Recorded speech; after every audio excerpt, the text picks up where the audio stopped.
है कि सोमवार की अगर प्रदोष पड़ती है, बहुत ध्यान से सुनना महाराज, सोमवार की प्रदोष पड़ती है तो शंकर भगवान कैलाश पर निवास करते हैं। मंगलवार की प्रदोष पड़ती है तो शिव काशी में निवास करते हैं। बुधवार की प्रदोष पड़ती है तो शिव रजत भवन में निवास करते हैं। गुरुवार की प्रदोष पड़ती है तो शिव गंगा के स्थल पर निवास करते हैं। शुक्रवार की अगर प्रदोष पड़ती है तो शिव नीलकंठ पर विराजमान होते हैं। शनिवार की अगर प्रदोष पड़ती है तो शिव शमी के वृक्ष के नीचे रहते हैं। और रविवार की जब प्रदोष पड़ती है तो शिव बेलपत्र के पेड़ के नीचे निवास करते हैं। महाराज ये एकादशी शंकर से कह रही है कि आपका स्थान ये नहीं कि आप कैलाश पर मिले, उस वार को, उस तिथि के दिन, उस अनुकूल।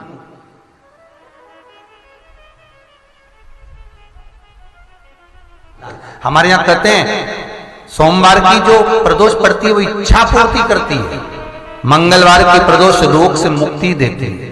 बुधवार की प्रदोष कामना की पूर्ति करती है।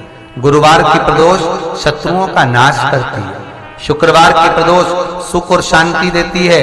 शनिवार की प्रदोष संतान का सुख देती है। और रविवार की प्रदोष जो काम दुनिया में कोई नहीं कर सकता वो अचूक फल की प्राप्ति रविवार की प्रदोष करा देती है। महाराज ऐसी प्रदोषों का नियम वर्णन किया चाहिए। भगवान कहते ठीक है तू थोड़ी देर खड़ी हो। एकादशी सम्मुख खड़ी हुई। पार्वती जी ने जिस अंगुष्ठ का जल पीने के लिए लिया था हाथ में, बस पीने ही वाली थी, शंकर भगवान ने वही हाथ में जल लेकर एकादशी के हाथ में उसको देकर कहा ले, ये मेरे द्वारा निर्मित एक व्रत है जिसे त्रयोदशी के दिन तूने मांगा है, मैं तुझे देता हूं। आज इस व्रत का फल मैं तुझे प्रदान करता हूं। अब तू जिस जीवात्मा को लेकर जाएगी उसका पाप प्रबल नहीं होगा। किसी स्त्री, पुरुष, बालक, बुजुर्ग जो भी होगा जिसने प्रदोष का व्रत करा होगा वो जीवात्मा को तू किसी फल की कामना से नहीं स्वतः ही लेकर चली जाए। उसमें कोई कामना नहीं है। बन सके जीवन में 11 प्रदोष या 26 प्रदोष करने के बाद आप उसका उद्यापन कर विराम भी दे सकते। पर जीवन में एक बार प्रदोष का व्रत मौका मिले, जिस कामना से जिस दिन का भाव आपके मन में आए कि मुझे रोग से मुक्ति पाना है तो ये प्रदोष मुझे करना है, मैं रोग मुक्ति के लिए, हम मंगल जो भी आपके मन में आ रहा है, संतान प्राप्ति के लिए शनिचरी प्रदोष, आप उसका स्मरण करें।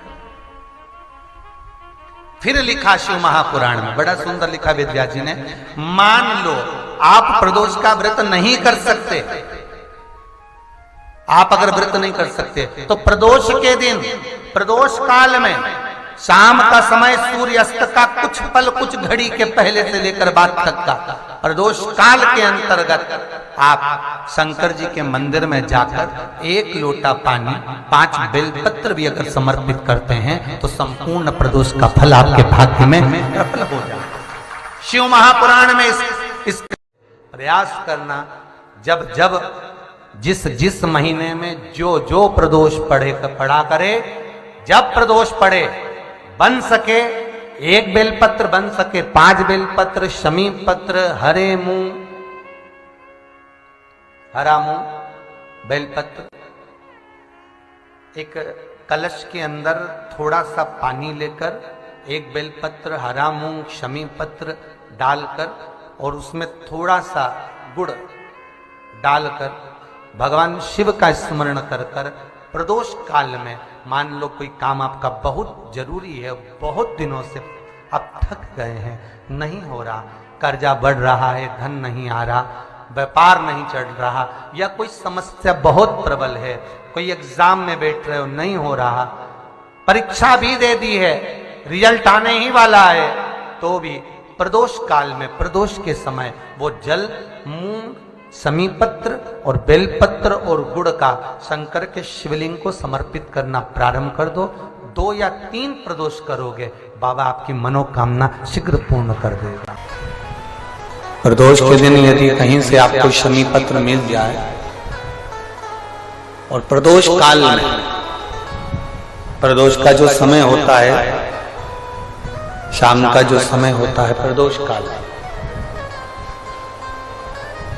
4 प्रदोष 5 प्रदोष आप कर देखिएगा कि आपका कोई काम है, कोई नौकरी के लिए आप अप्लाई कर रहे हैं, कोई समस्या बड़ी विकट आ गई है, कोई तकलीफ बड़ा गला पकड़ रहा है बेटा, कोई तकलीफ विकट आ गई है, कोई समस्या विकट आ गई है, प्रदोष के प्रदोष काल अगर एक शमी पत्र भी आप घर के शिवलिंग को, अब ये करने के लिए आपको मंदिर के शिवलिंग नहीं जाना, अपने घर में जो शिवलिंग, चाहे वो स्फटिक का हो, पारद का हो, कंकर शंकर का हो, लकड़ी का हो, जो शिवलिंग तुम्हारे घर में, कांच का हो, चाहे वो नर्मदा के कंकर का हो, नर्मदेश्वर हो, पाषाण का हो, जो शिवलिंग चांदी का हो, सोने का हो, तांबे का हो, पीतल का हो, जो शिवलिंग तुम्हारे,